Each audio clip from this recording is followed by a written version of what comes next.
Alright, so as you already know, 2022 has been a big year for Sonic, and I mean a big year. I mean, regardless of how you may have personally felt about the things that have come out, this year for Sonic has been huge. Like, everything has been doing numbers, essentially, okay? The multimedia has come in and it's built everything up, and naturally, people are wondering, what the fuck's gonna happen in 2023? Is it gonna keep going? Is the momentum gonna keep building? We've been speculating for a while, but Daddy Zook, aka Takashi Iizuka, has come in and he's given us a bit of insight as to what's gonna happen in 2023, as well as his opinions on Sonic in 2022. So I'm gonna get to all this right now. But if you're subscribed to the channel already, please make sure to subscribe. We are trying to hit 100,000 subscribers. So we go to this tweet here from My Nintendo News, and it says, Sonic Team 2023 will see second wave of new Sonic content. Ask fans to look forward to it. They love doing that shit where they say, please look forward to the thing that we haven't announced yet. I mean, like, yeah, I don't know. I don't know why they love saying that so much. It's a bit weird. Like, announce the thing and then we'll look forward to it, right?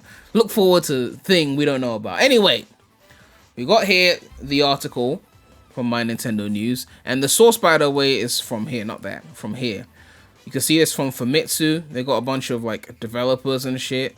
I think Iizuka is in one of these images, but I can't bother to actually check and confirm. But you could pause it and look if you really care that much. And it says, obviously, Japanese creators discuss 2023 ambitions. So obviously, they've interviewed a bunch of Japanese developers to say what the fuck's gonna happen in 2023, and then you can like read through all the relevant people and be like, oh, this is what we're working on, you know, get hyped, basically, right? So again, let's go back to the My Nintendo News article. It says, each year, Japanese gaming magazine and website Famitsu ask developers about what their plans are for the coming year, and this year, the head of the Sonic team, Takashi Iizuka, was asked about what the Sonic team has in store for games in 2023. Mr. Iizuka says that 2022 was what kind of spelling is this? Come on, what the fuck is this? You lot English, right? Why are you making all these mistakes? Was the biggest year in Sonic the Hedgehog's history, and that they're preparing a second wave of content for 2023. Sega's already announced that there'll be additional content coming to Sonic Frontiers next year, but he says there's a lot more outside of that, so please look forward to it. So they got the direct quote here. This past year was the biggest year in Sonic history, including the release of the movie sequel, new titles Sonic Origins and Sonic Frontiers, and the Netflix animation Sonic Prime. We are preparing a second wave to keep the fans happy and maintain that momentum going into 2023. We already announced additional content for Sonic Frontiers, but there is a lot more outside of that, so please look forward to it. Let me dissect the 2022 shit first, and then we'll go into the 2023 shit. He said this past year was the biggest year in Sonic's history. I mean, he's Iizuka, he's got the stats and the numbers, so I'm not saying they can't lie, but they got the numbers. So if they're saying it's the biggest year, then it probably is the biggest year in terms of, you know, the results, right? They're a company, so when they say biggest year, what are they talking about? They talking about the bread, right? The money. Cash rules everything around me. So naturally, is it the biggest year? Look at the stats. First Sonic movie is the 8th highest grossing video game film adaptation, and that came out 2020. But aside from that, 2020 was a dead year for Sonic, aside from the first movie. But 2022, Sonic 2 has passed Sonic 1 and gone to the 4th highest grossing video game movie of all time. Literally. So it has made over $400 million worldwide, which the first Sonic movie did $320 million. Obviously, COVID didn't help, but, you know. So they had a bigger movie than the first one, right? And $404 million, like, obviously movie tickets are cheaper than games, but if we put in $404 million and divide that by the $60 you'd pay for games, they'd have to move 6.7 million units to make that money with a game. So they'd have to move that kind of units for, say, Frontiers to make that kind of movie money. Nonetheless, we already know that Frontiers moved over 2 million units because I covered that in a previous video. But that means Frontiers has made, you know, 100 mil plus. This has made 400 mil.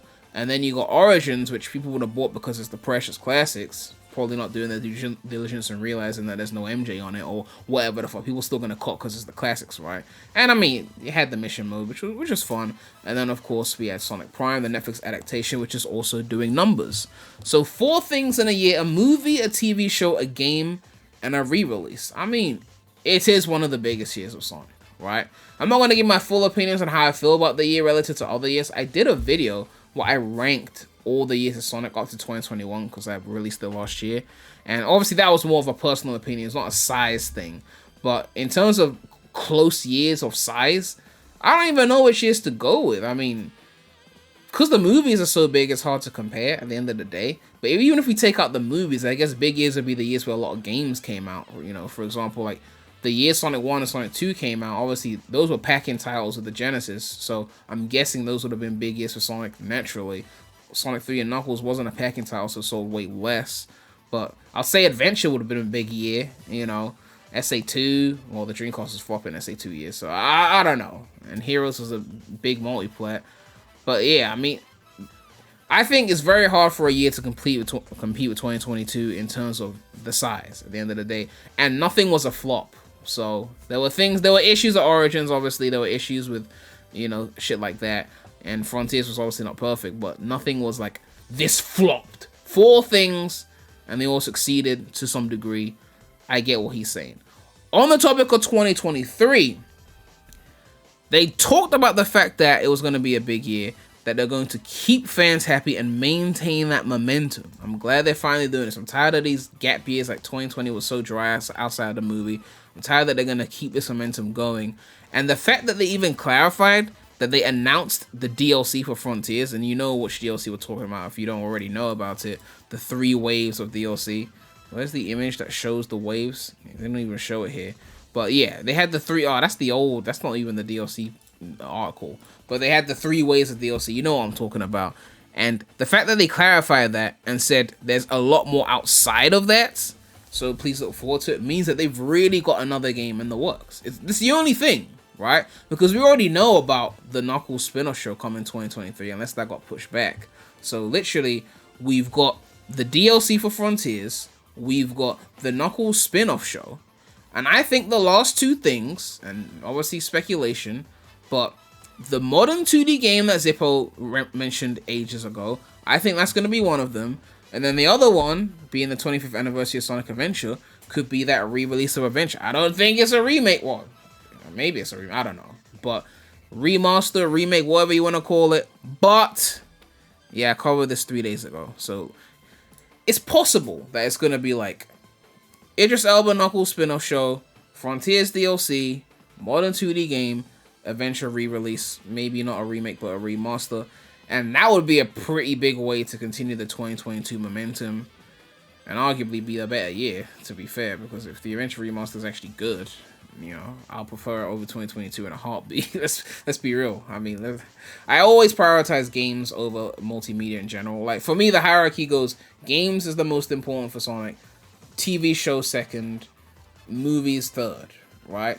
And games includes like main games and spin-off games, assuming they're great games or whatever. So, at the end of the day, I'm looking forward to 2023. Let me know if you want to see a full video on my thoughts on 2022. I might get that out before the end of the year, because there are a few things I want to say. Not too much, but I definitely have some thoughts on this year, since it has been such a big year. But yeah, let me know what you guys think about Takashi Iizuka has said. Are you looking forward to 2023? And of course, a big shout out to all my channel members. If you want to become a channel member, you can click the join button next to the subscribe button. But yeah, make sure to like, comment, subscribe, hit that bell. Make sure to check out the non-Sonic channel. The link will be in the description. But that's all I have to say right now. So, Premy out.